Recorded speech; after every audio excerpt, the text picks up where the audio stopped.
Hey family, welcome to Love Samantha Lee, the More Than Just Pretty podcast. Whether you're watching on YouTube or listening on your favorite platform, I'm so glad you're here. We keep it real about love, faith, and life. Are you ready? Let's get into it.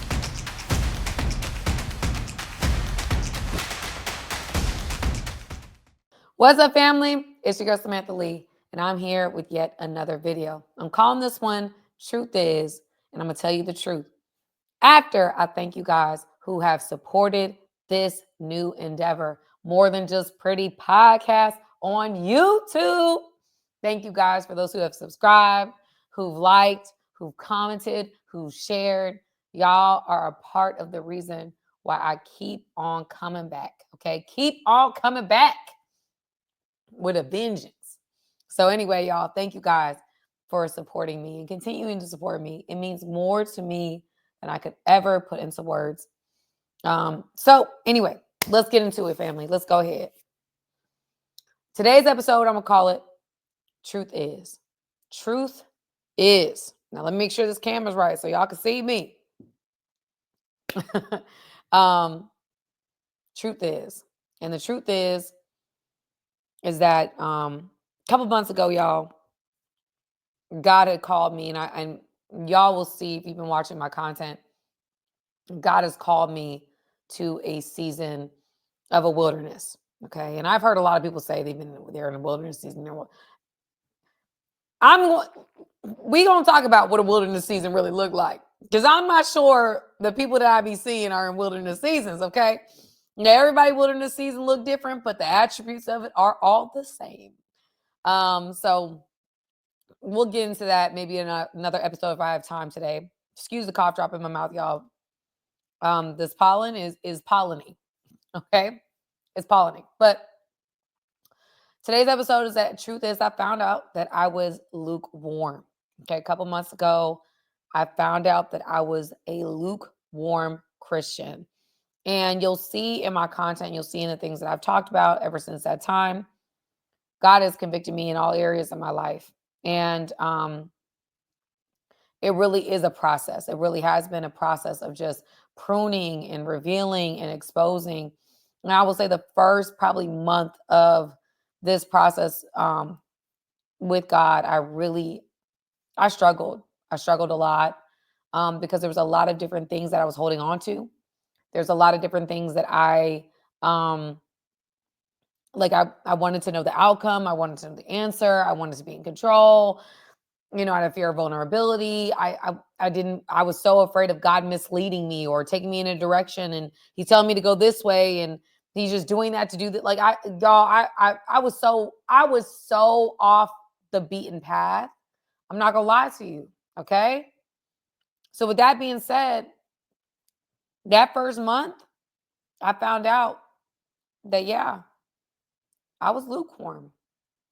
I thought I was on fire for God. I'm in church. I'm church every Sunday. I'm praying every day. I'm reading my Bible every day. I'm doing all the Christian disciplines, if you will. I wasn't uncomfortable. I wasn't uncomfortable. I was, yes, desires in my heart had changed.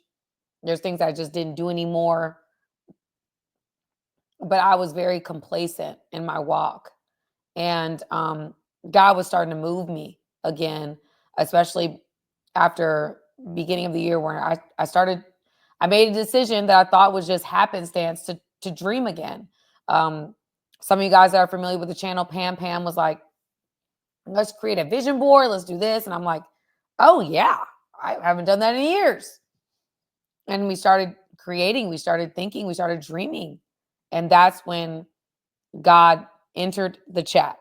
I said, oh, so you want to have faith for something again? I'm here, And y'all, ever since then, it has been a ride. It has been a journey. But things have already started happening for me. Things I put on the vision board has already started to manifest in my life or occur in my life. I'm not going to say manifest. It's not the word I want to use, but they've already shown up. Okay, so God has already delivered on promises. And he revealed to me in this time that those desires in my heart were not there for no reason. that a lot of what you're feeling, family, those who are watching me right now, a lot of what you're feeling, a lot of the things that you desire, you wonder why you desire those things. And it's because if you're pursuing God or you're praying to God and the Holy Spirit is in your life, you have a real relationship with God, the desires in your heart have been heavily influenced by God. They're not there by no reason. Now, everybody that's not in the faith or walking with God, you may have desires in your heart because of what you've seen somebody else do or what you've seen on social media or what's popular right now. It's not truly your desires, because our desires can be heavily influenced by other people, what we see, what we watch, what we are entertained by. But when you have a relationship with God, there are desires in your heart that he has put in there. And as you get closer to him and he refines you, those desires that he's put in there become very evident. It's like his desires are in your heart and they're there. And so in this time of refining, I've realized that a lot of what I've wanted, a lot of what I've desired for myself were there by God, that were there on purpose. But there's another part of it that was a very cruel reality after a month of things just being broken off of me. I realized that I was lukewarm. I was complacent in my faith. I had faith for certain things, but I didn't have faith for the things that were the most sensitive to me. And that God in this time frame was breaking off the fear of vulnerability, the fear of being disappointed, the fear of the unknown, pride, ego, gluttony. Y'all, I'm just naming it all because it's honest, it's true, it's real. Just confronting me with different aspects of who I am as a person. He just was breaking them off. And y'all, I was fighting it, okay? Because it was uncomfortable. I was putting myself out there. I didn't like it. I was just dealing with, other aspects of myself that in that it's just like a whole lot of stuff that just came out as God was dealing with me. And after a month or 6 weeks in, I was like, you know what? I actually kind of feel a little bit more free. That after the breaking, after the shifting, after the revealing and the exposing, and God doesn't expect you, for those who are in a wilderness season, God is not expecting you to fix you. He's exposing you to you to confess it to him. And the Bible talks about that when we start to repent, he will heal our land. Repenting is turning away. Repenting is saying, God, I don't want to do it like this anymore. Here it is. Here is this area of my life. Take it and do whatever you want with it. And he changes it. He fixes it. He makes it right. And that's what he did. It just took me to confess it before him.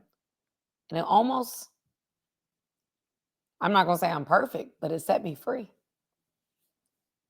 And so, with that being said, I want to talk about the deception that I see a lot today.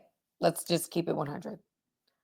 The worldview of Christianity, or what we see as Christianity today, is not real walking by faith Christians. It's just not true. It's not real.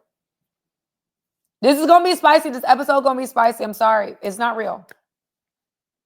Walking by faith and truly being a Christian is hard. It's not easy. It's not convenient. It doesn't make you feel warm and fuzzy every day. It is a challenge. And I think the part of the deception, part of the problem is that we present it in a way that is lilies and daffodils, and we're just eating ice cream and we're just happy all the time. And that's what it is. No, the walk with God, like you see with other religious practices, is a discipline. It is sacrificing. It is dying to oneself. It is saying, you know what, God, this desire, I need you to control it. This, I need you to. We look at the faith, especially in our Americanized world, because all I can speak to is being in America. Not everybody that watches me is in America, but when I see westernized Christian faith, is very watered down and it's not real faith. Real faith isn't like, oh, I say thank you to God because it seems like the right thing to say.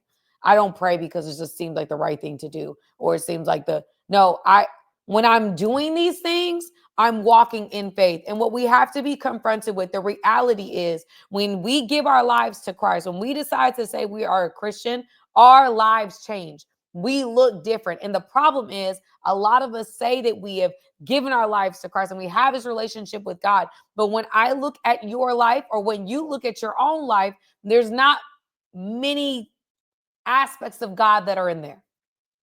And somebody watching you wouldn't ordinarily, or somebody watching you would not think that you are walking in faith.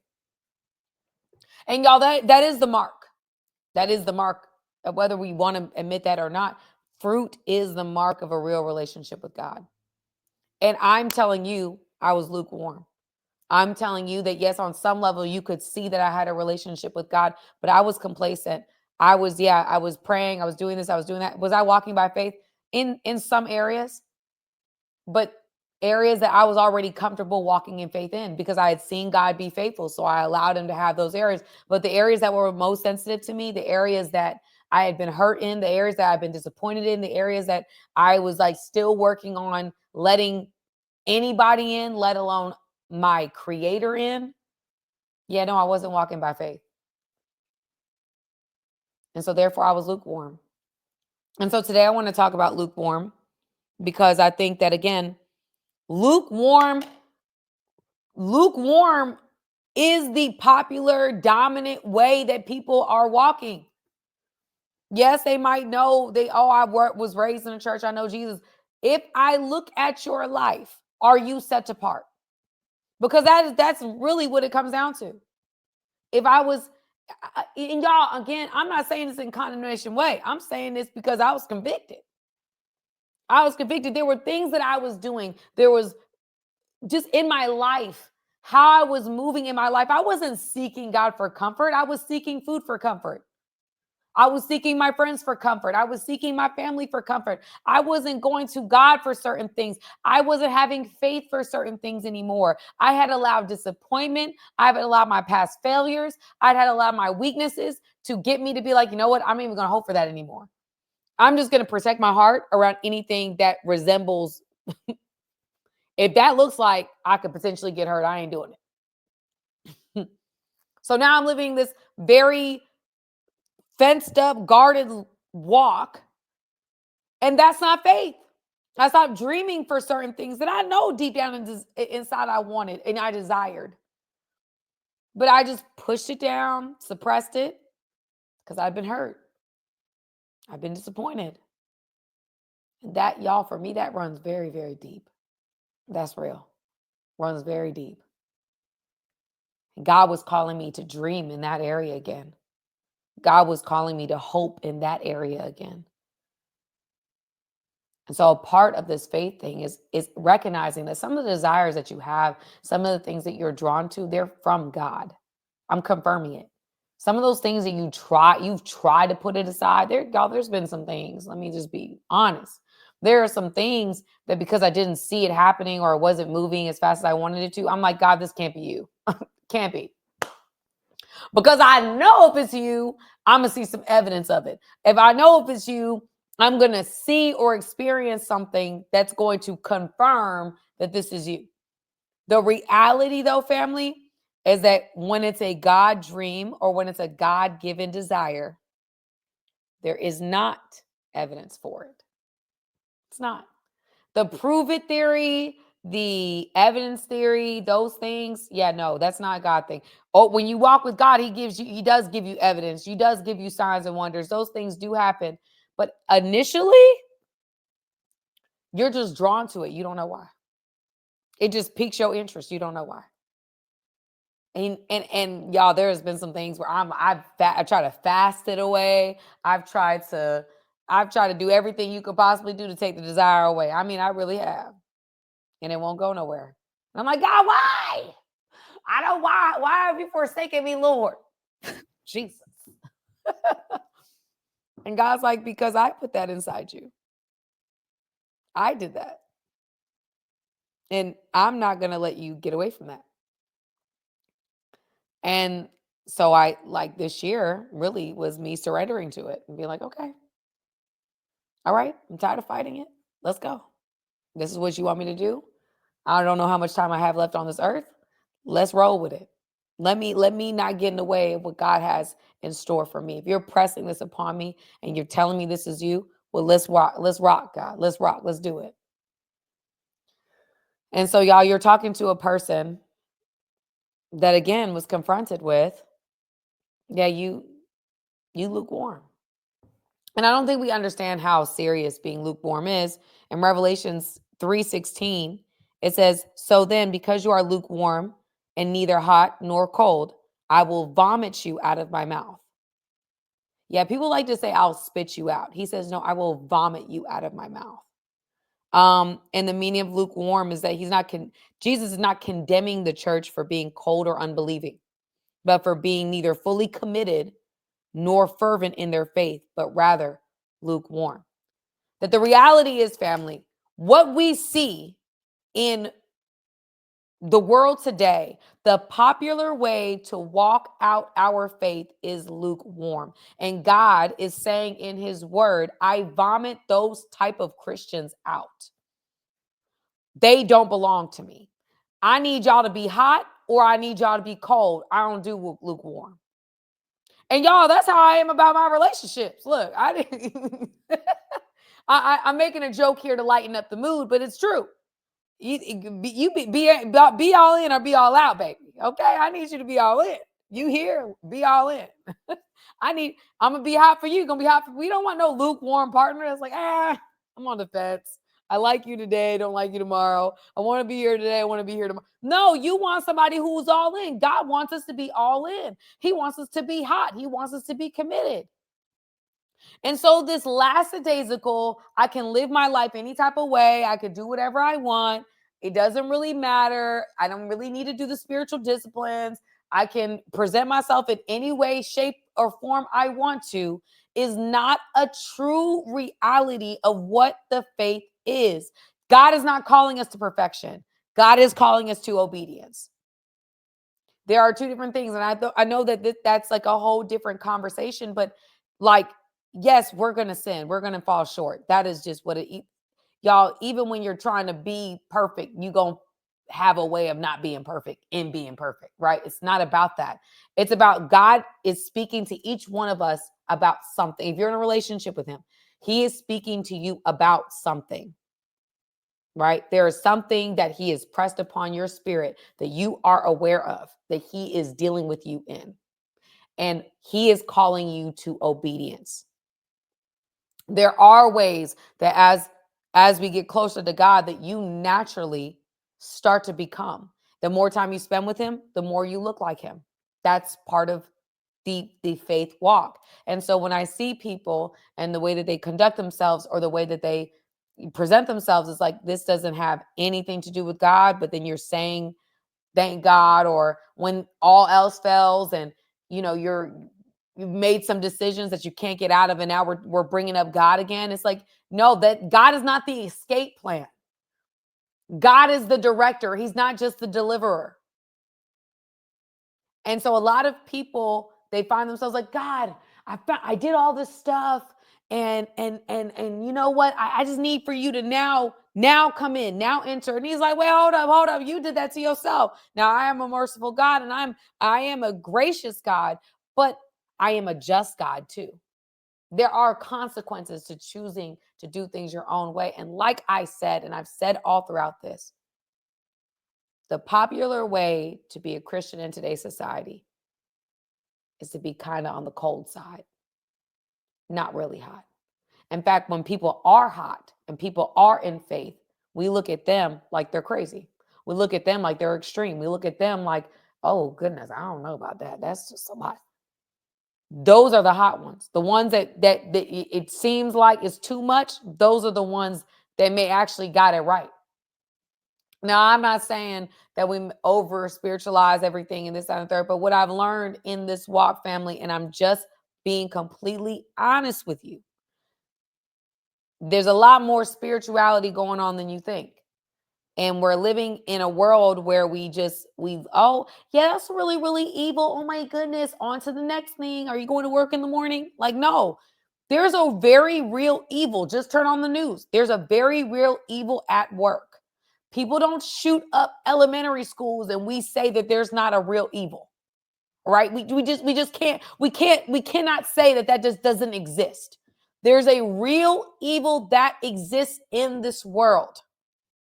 And if there's a real evil, there is a real good. There is a God that cannot stop himself from being good. And what happens is the enemy has deceived us into thinking that, oh, well, God is so forgiving and God is so gracious and God is so merciful that I can live whatever kind of way I want to. I don't really have to consider God in my decision making. I can continue to do what I've been doing and somehow find my way to him. That it's a very casual way about walking this thing out. And y'all, in the word, it says, no, I spit that type of Christian out.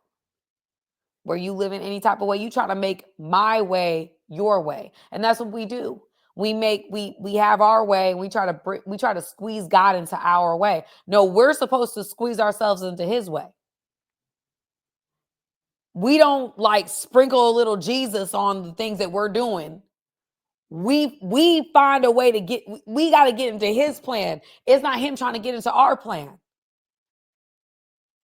And I don't know about you, family, but I've made a lot of plans in my life. I've made a lot of decisions. And I've ran into a lot of brick walls with my own decision making. And I've come to a place where I'm like, God, direct me, because I don't. I think I know what I'm doing, but I don't. I surrender. You're the great director. You created me. You know the optimal use of this being. You know my potential. You're the creator of a thing. You're a creator of a Sam. And you know exactly what's the best use of Sam in this world at this time. And I'm not going to fight it anymore. I'm not going to fight it because it's uncomfortable. I'm not going to fight it because it's this. Because y'all, some of the things I learned in this time was a lot of the areas that I felt uncomfortable in were like the walls I put up because I've been hurt. And so those walls needed to be broken down. And I'm like, God, well, why are you putting me in a vulnerable position? I don't like this. God, why are you allowing me to get disappointed? I don't like this. Why are you calling me to stand and I'm still being hurt? I don't like this. I don't like it. I don't. And God, over time, y'all, funny story. Over time, I had a church service where God has been speaking through my pastor this entire time. All right. So I'm going to church and he says that, you're more committed. Some, immature Christians are committed to God for outcomes. A mature Christian is not about, it's about make me, Lord. I surrender me, make me better, make me who you want me to be. Whether the immature Christian is gimme. Mature Christian is make me. Create something in me. Do something with this lump of clay. Right? And that confronted me, because at that moment I understood that my hesitancy to trust God, my hesitancy to go with the plan, was that I was not in control of the plan. I was not in control of where we get there, how we get there, when we get there. I was not in control of those things, which got me anxious and got me in a tizzy and made me want to give up and made me say, well, at the soonest or the quickest sign that this was not going to happen the way I wanted it to go, I wanted to give up. I really did. I was like, God, I don't want to do this no more. I want to go back to what I was doing, because what I was doing, I was in control of. What you're doing, I'm not in control of. And that makes me very anxious. And the truth of the matter is, that was a core wound that needed to be exposed. That was a disastrous way of me living my life to where I couldn't even trust my creator in leading me. And he was leading me. He was talking to me.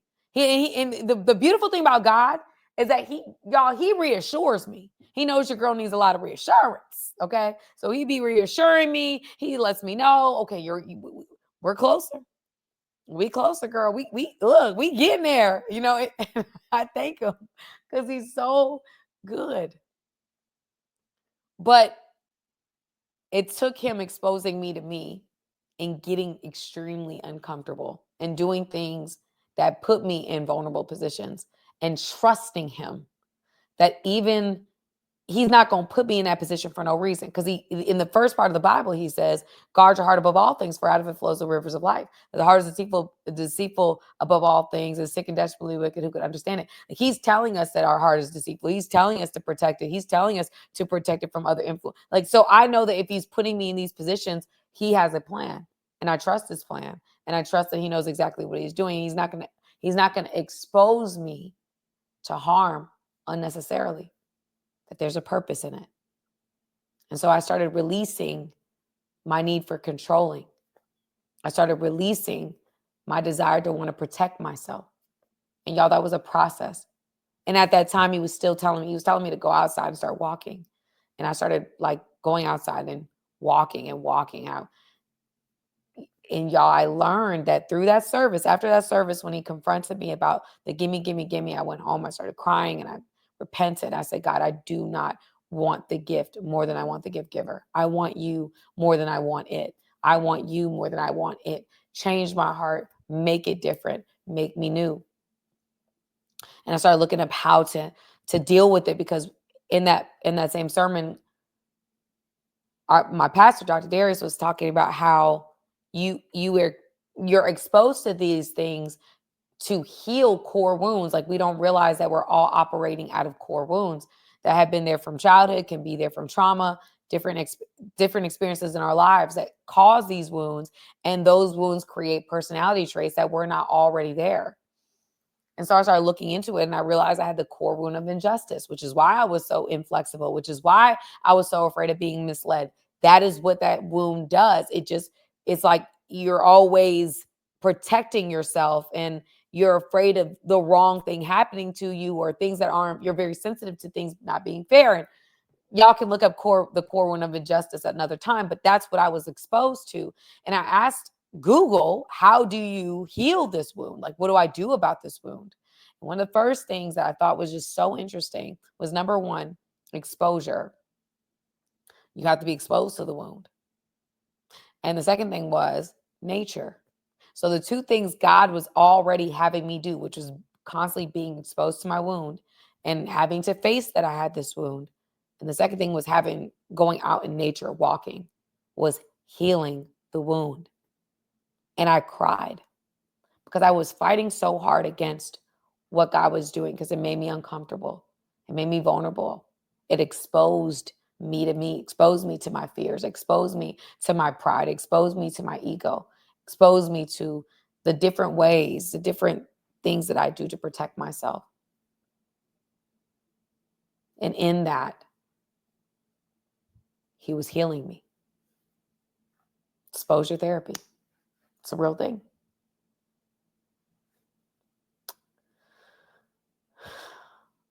It was almost like your phone breaks, right? If my Apple phone breaks, I got to go to the Apple store, because Apple store created my iPhone, and they've got to fix my iPhone. They know what to do. They know the mechanisms. I surrendered and submitted myself to my creator who created me. And he started to fix me. He started to make me whole. He started to give me new vision and unblock my ears and open up my eyes so that I can see him clearly. So I say all that to say that it wasn't until I started being challenged to dream again and have faith for things again that I started to grow again, that I stopped being lukewarm, that I started stepping out on the water and allowing God to do what he was doing.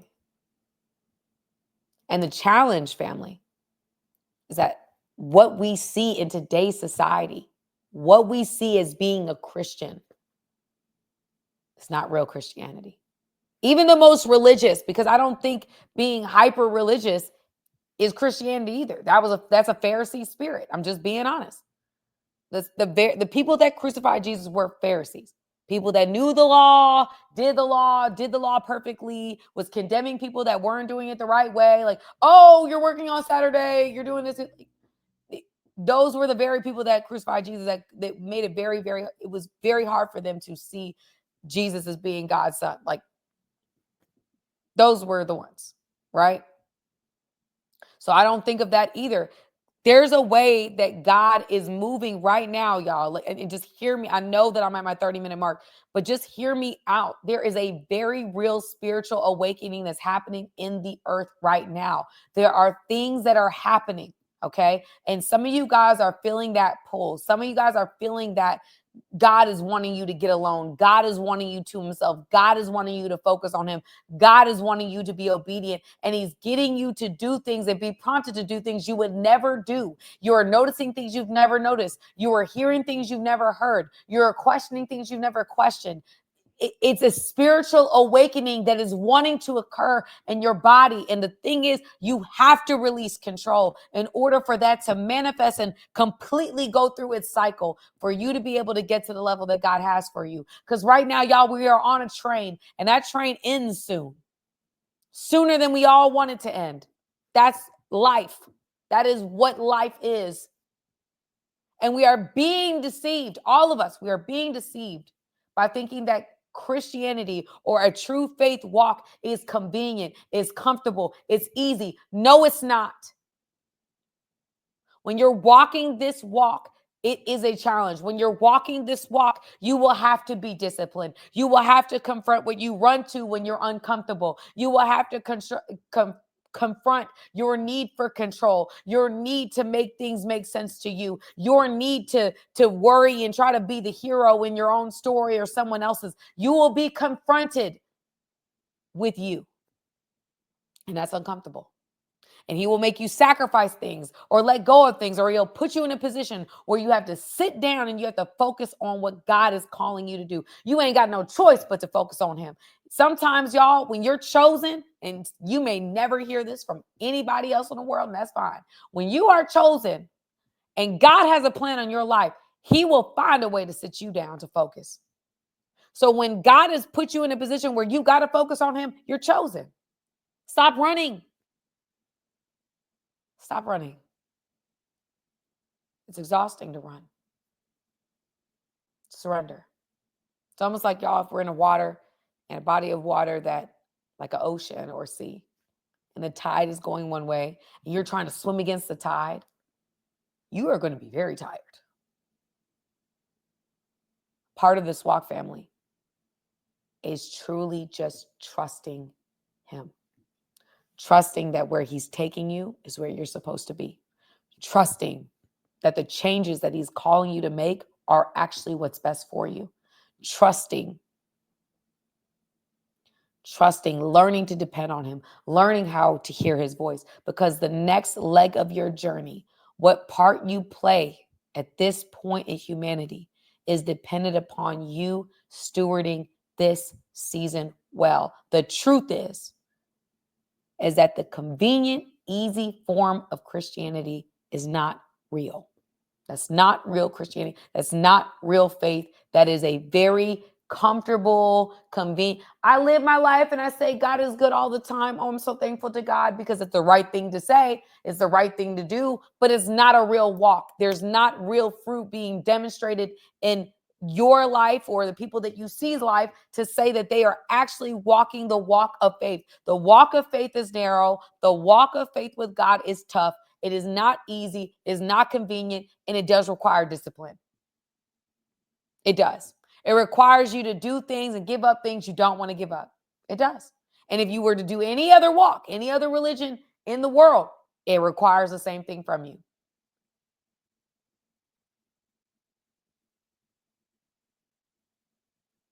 But the problem is that we have a lot of that going around, because that's what deception is. And the ruler of this world is doing his job. He's the king of lies. He's deceiving us. discouraging marriages, discouraging covenant, making us feel like we can just move around, sleep with whoever, do whoever, wear whatever, talk whatever, say whatever, use our media profiles and different things like that to demonstrate a reality that isn't true. Come at other people, slander, gossip. I mean, come on, let's the messy nature of the media today. There's just a lot going on. He's running amok. Let's be clear. He's running amok. And it's people that call themselves Christians. And I'm not saying that they're not, but what I am saying is that a real, true mark of walking with God, there is fruit that's demonstrated. And even the people that be in the church with the Bible on their belt, if the fruit is not there, we have to question the root. Because you could be a Bible towing, know the scriptures, this, that, and the third. But if love, joy, peace, patience, goodness, kindness, faithfulness, and self-control are not your portion, then I have to question the root.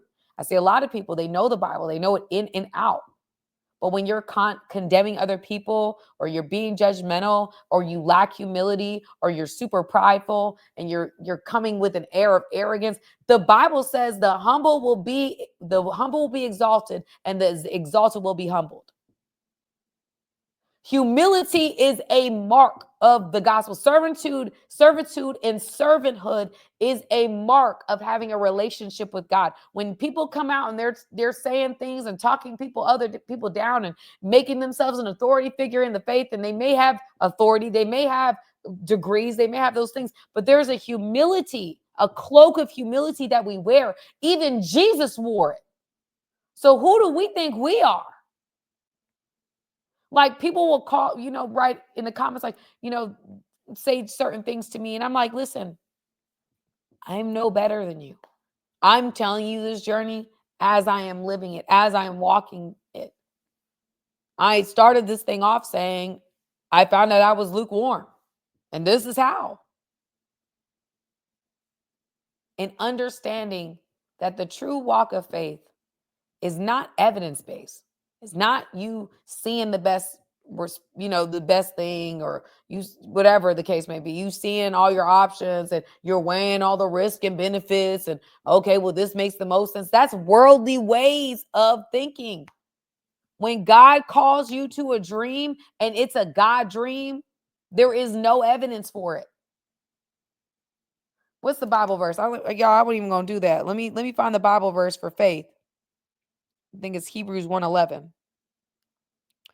Hebrews 1:11 says, no, maybe not. It might be 11:1. Hold on. Is it 11:1? I could have sworn it was. Okay, yeah. 11:1. Sorry, y'all. It's 11:1. Now, faith is the assurance of things hoped for the conviction of things not seen. Meaning, faith is the foundation of our hope and the evidence of things unseen. Now, faith is the assurance of things hoped for, the conviction of things not seen. Family, when it's the enemy, it's like, I need evidence. I need it to be proven. When it's God and a God dream, you will not. It's something that you've hoped for. It's the conviction of things not seen. You won't see it.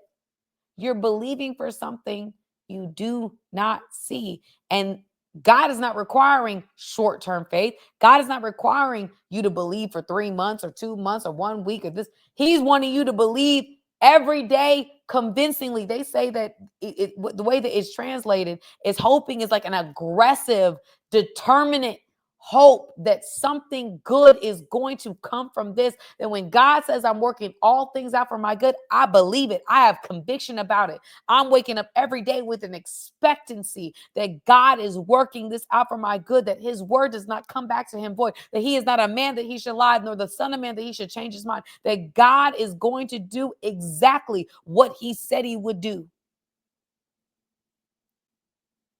And you won't have any evidence. You just have faith. That is what faith is. It's not, oh, I need to, God, I need you to do that. No. At some point, y'all, I was asking God for signs, and God started, I knew God was rebuking me. I had no peace. God was rebuking me for asking for signs. He was like, okay, I don't give you enough signs. Now I need you to believe. Now I need you to do what I've called you to do. I've called you to believe and do not doubt. Literally woke up at a time that represented that verse. Believe and do not doubt. I saw that for 3 days. And I think it was like 2 or 3 days. I saw that number. I woke up at that time. Believe and do not doubt. Believe and do not doubt. That at some point, God wasn't going to keep giving me miracle signs and wonders. He called me to believe. And for some of you guys, again, this is not a condemnation word. This is not me coming down on you. This is me telling you what God told me. That a lot of us are lukewarm. In fact, most of us are. That a real walk with God is not easy. It's not comfortable. It's a challenge. He's going to call you to give up things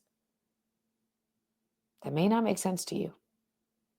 But I'm telling you, from being in this journey for a little over 2.5 months, it's the best decision I've ever made. When I started giving those things up, I started healing. I started feeling free. I was like, oh, I'm holding on to these things because I think it's protecting me, but it was actually preventing me. Who knew? That the very things that I'm holding on to protect me are hurting me. That God has something greater for you. Something unimaginable, something deep down inside. You might not even want to admit it to anybody. Like, you desire this and you keep running from it because you're afraid of it, or you feel like you've messed up, or you've gone too far, you messed it up in the past and you just don't feel like you can trust yourself to do it again. No, God put that on your heart because he's going to see you through it. You did it your way last time. Do it his way this time. Watch how he blesses that thing. Watch how he transforms you. Watch how he uses it.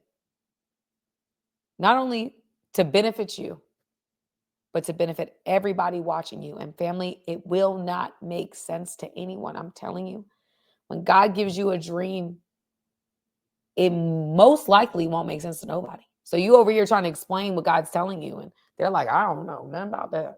Your family, you might be the first person in your family. You might be a generational curse breaker, and you're trying to explain to your family what God is doing to you, and they're like, I don't know. You speak in French. That don't make no sense to me. Don't have to. If God is calling you to it, you do it. Because God has called you to do it. Mere mortals don't see what God sees. Mere mortals only see what we see right here. We only see what we see on the media. God knows he knows the end from the beginning. If God is calling you to do something, you do it. Some of y'all are holding on to relationships, holding on to thought processes, holding on to ways of being. And you're like, well, this is what makes sense to me. Well, your way hasn't worked. Not for real. I mean, you might have seen some success, but can you imagine the success that you could see if God was involved?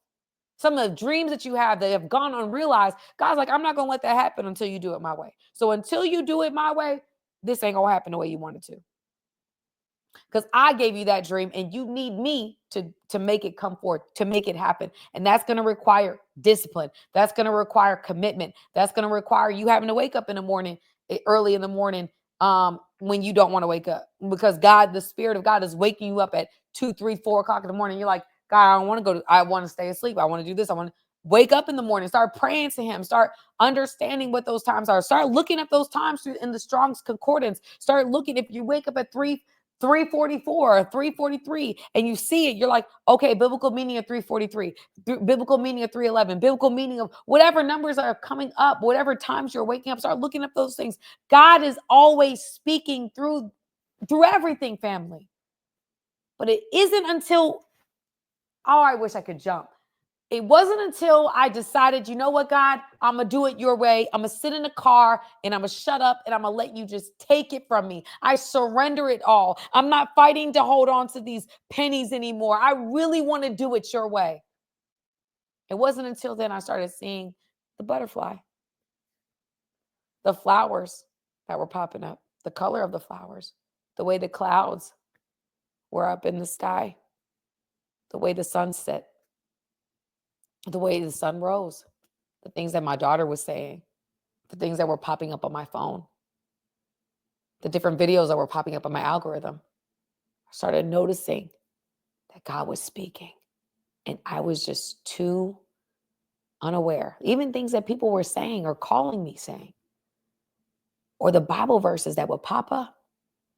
I'm like, wow, God has been speaking all along. But I've been just too distracted, too consumed with self to really pay attention to what God is saying.